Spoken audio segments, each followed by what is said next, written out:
Good morning, students.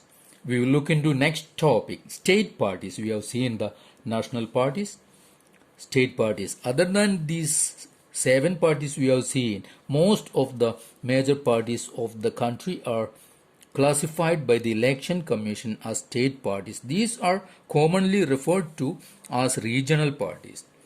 Yet these parties need not be regional in their ideology or outlook. Some of these parties are all India parties that happen to have succeeded only in some states. Parties like the Samajwadi Party and the Rashtriya Janata Dal have national level political organization with units in several states. Some of these parties like Biju Janata Dal, Sikkim Democratic Front, Mizo National Front, and Telangana Rashtra Samiti are conscious about their state identity. Over the last 3 decades, the number and strength of these parties has expanded. This made the Parliament of India politically more and more diverse. No one national party is able to secure on its own majority in the Lok Sabha until 2014. As a result, the national parties are compelled to form alliances with state parties. Since 1996, nearly every one of the state parties has got an opportunity to be part of one of the other national level coalition government. This has contributed to the strengthening of federalism and democracy in our country. Next page, there is a map. You can see the regional parties. Almost all the states are having regional parties, and they all got a chance to be a part of central government. Now come to next topic, challenges to political parties. There are some challenges to these political parties. Since parties are the most visible face of democracy, it's natural that people blame parties for whatever is wrong with the working of democracy. The blame of democracy's failure may be going to the political parties. All over the world, people expressed strong dissatisfaction with the failure of political parties to perform their functions well. Okay, this is the case in our country also. Popular dissatisfaction and criticism has focused on four problems. We'll see. Sorry. What are they? The first challenge is lack of internal democracy within parties. Many parties don't have internal democracies. See, all over the world, there is a tendency in political parties towards the concentration of power in one or few leaders at the top. Parties do not keep membership registers, do not hold organizational meetings, and do not conduct internal elections regularly.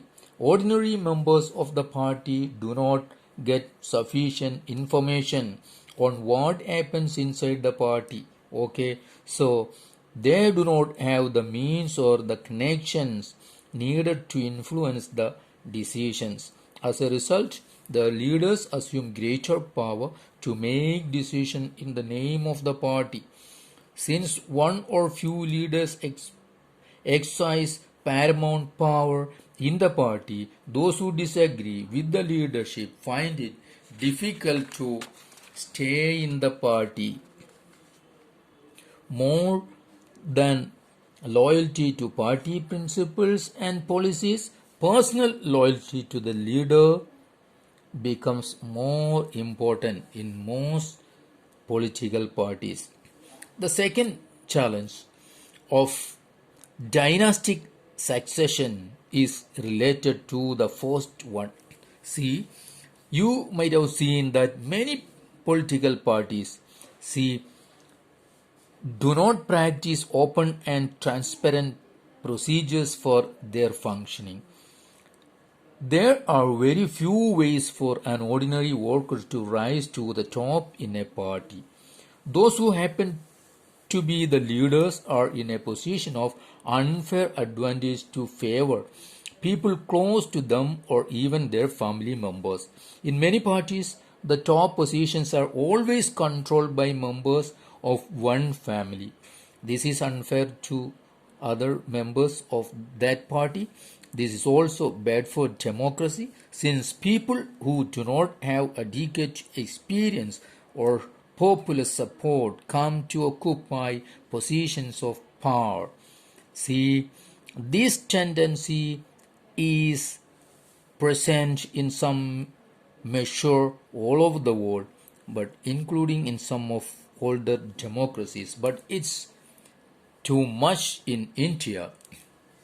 If we look into almost all the political parties in India, almost whether regional parties or national party, you may see that the dynastic succession is always there. Means the leaders' children or their family members becoming next top leaders.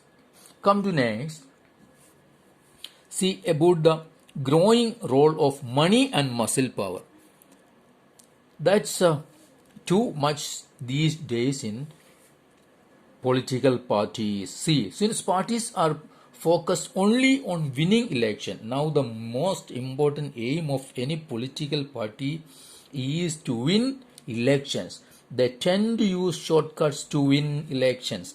They tend to nominate those candidates who have or can raise lots of money.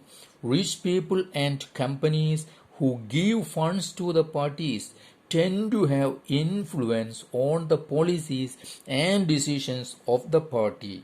In some cases, parties support criminals who can win elections.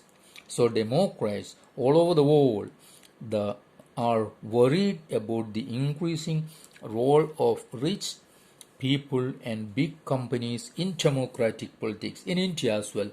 Many times when the government comes, the opposition they blame or they allegate that the ruling party is in connection with one or the other